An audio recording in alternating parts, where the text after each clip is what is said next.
Componentes óseos del tórax y columna dorsal. El tórax es la parte del cuerpo que está situada entre el cuello y el abdomen. El esqueleto del tórax forma la caja torácica osteocartilaginosa y este incluye 12 pares de costillas y los cartílagos costales asociados y 12 vértebras torácicas con los discos intervertebrales interpuestos entre ellas y el esternón. Las costillas son huesos planos, curvos, ligeros y muy elásticos. Cada costilla posee un interior esponjoso que contiene la médula ósea. Tenemos 3 tipos de costillas que pueden clasificarse como típicas o atípicas. Las costillas verdaderas o vertebrocostales que van de la primera a la séptima y se unen directamente al esternón mediante sus propios cartílagos costales.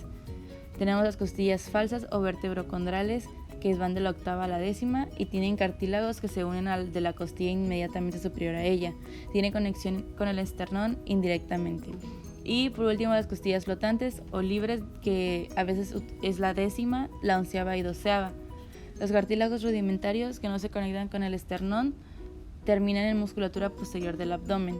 Bueno, las costillas típicas, que es de la tercera a la novena, constan de una cabeza, cuello, tubérculo y un cuerpo. La cabeza tiene forma de cuña, el cuello conecta la cabeza con el cuerpo.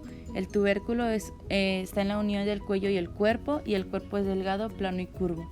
Y las costillas atípicas tenemos la primera, segunda y de la décima a la doceava. La primera es la más ancha, corta y curvada. La segunda es la más delgada, menos curva y más larga que la primera. Tiene un área rugosa en su cara posterior. De la décima a la doceava solo tienen una cara articular en sus cabezas y de la onceava y doceava son cortas, sin cuello y sin tubérculos. Ahora, los cartílagos costales van a prolongar las costillas anteriormente y van a contribuir a la elasticidad de la pared torácica, proporcionando una inserción flexible para sus terminaciones anteriores. La longitud de los cartílagos es creciente en los 7 primeros y va a decrecer gradualmente en los siguientes. Por último, los espacios intercostales son los que van a separar las costillas y sus cartílagos costales entre sí. Los espacios se denominan de acuerdo con la costilla que forma el borde superior del espacio.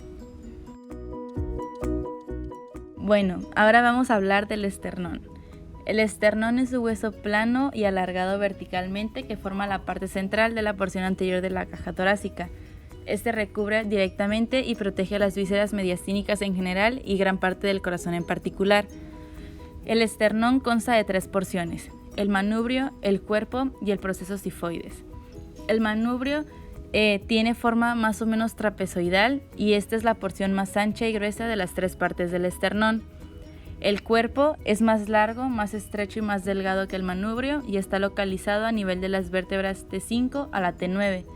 Su anchura es variable debido a sus bordes laterales festoneados por las incisuras costales. El proceso sifoides es la porción más pequeña y variable del esternón. Es alargado y delgado. Su extremo inferior se encuentra a nivel de la vértebra T10. Y, aunque a menudo es puntiaguda, el proceso puede ser romo, bífido, curvado o estar desviado hacia un lado o anteriormente. La columna vertebral es una estructura conjunta que consta normalmente de 33 vértebras y sus componentes que las unen en una organización funcional y estructural. La columna vertebral es flexible porque está formada por muchos huesos relativamente pequeños que son conocidos como vértebras y están separadas entre sí por discos intervertebrales resistentes.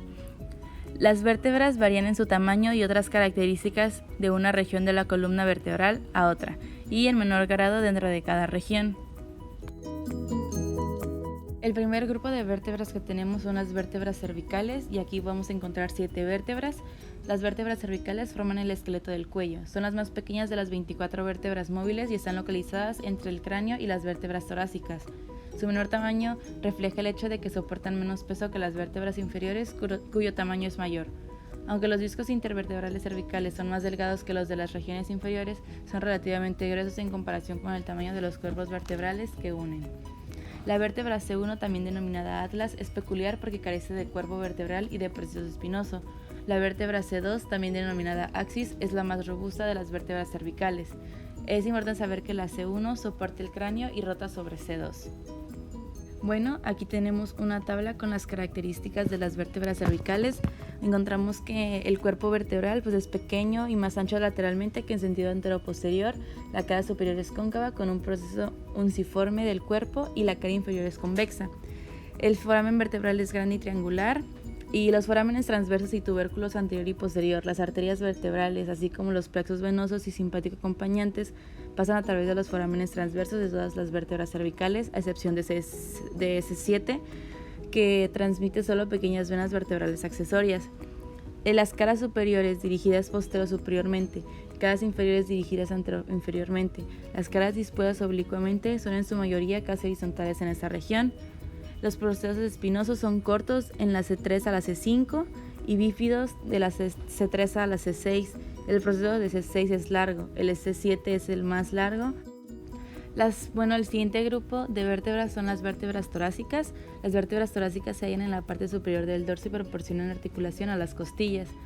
Así, la característica principal de las vértebras torácicas es la presencia de las fositas costales para su articulación en las costillas.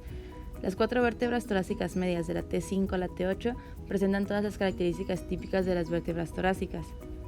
En la siguiente tabla podemos ver las características de las vértebras torácicas. Podemos ver que tienen un cuerpo vertebral en forma de corazón, 1 o 2 fositas costales para articularse con la cabeza de la costilla. El foramen vertebral es circular y de menor tamaño que los de las vértebras cervicales y lumbares. Los procesos transversos son largos y potentes y se extienden posterolateralmente. Su longitud va disminuyendo desde T1 a T12. Los procesos articulares, sus caras superiores dirigidas posteriormente y ligeramente en sentido lateral. Las caras inferiores orientadas anteriormente y ligeramente en sentido medial. El plano de las caras articulares se sitúa sobre el arco centrado en torno al cuerpo vertebral. Los procesos espinosos van a ser largos, pendiente posterior inferior. El vértice se va a extender hasta el nivel del cuerpo vertebral inferior. Después tenemos a las vértebras lumbares. En estas podemos encontrar 5, se me olvidó mencionar, pero en las vértebras torácicas encontramos 12. Regresando a las vértebras lumbares se hallan en la parte inferior del dorso, entre el tórax y el sacro. Debido a que el peso que soportan va aumentando hacia el extremo inferior de la columna vertebral, las vértebras lumbares tienen un cuerpo muy voluminoso, causa de gran parte del grosor de la zona inferior del tronco en el medio plano. En la tabla que podemos ver aquí, podemos darnos cuenta que el cuerpo vertebral tiene una forma muy grande y el foramen vertebral va a ser triangular, mayor que en las vértebras torácicas y menor que en las vértebras cervicales. Los procesos transversos van a ser largos y delgados.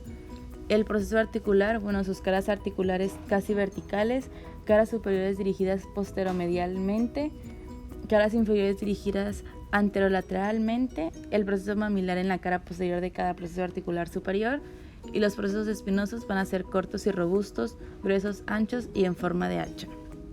Finalmente tenemos a las vértebras del sacro y el coxis. En las vértebras sacro vamos a encontrar 5 y en el coxis 4. El sacro es en forma de cuña y suele estar formado por 5 vértebras sacras fusionadas en el adulto. Está localizado entre los huesos ilíacos y forma el techo y la pared posterior superior de la mitad posterior de la pelvis. Tiene forma triangular y proporciona fuerza y estabilidad a la pelvis. También transmite el peso del cuerpo a la cintura pélvica, el anillo óseo constituido por los huesos de la cadera y el sacro, al cual están unidos los miembros inferiores. El coxis es un pequeño hueso triangular que suele estar formado por la fusión de 4 vértebras coxígeas rudimentarias.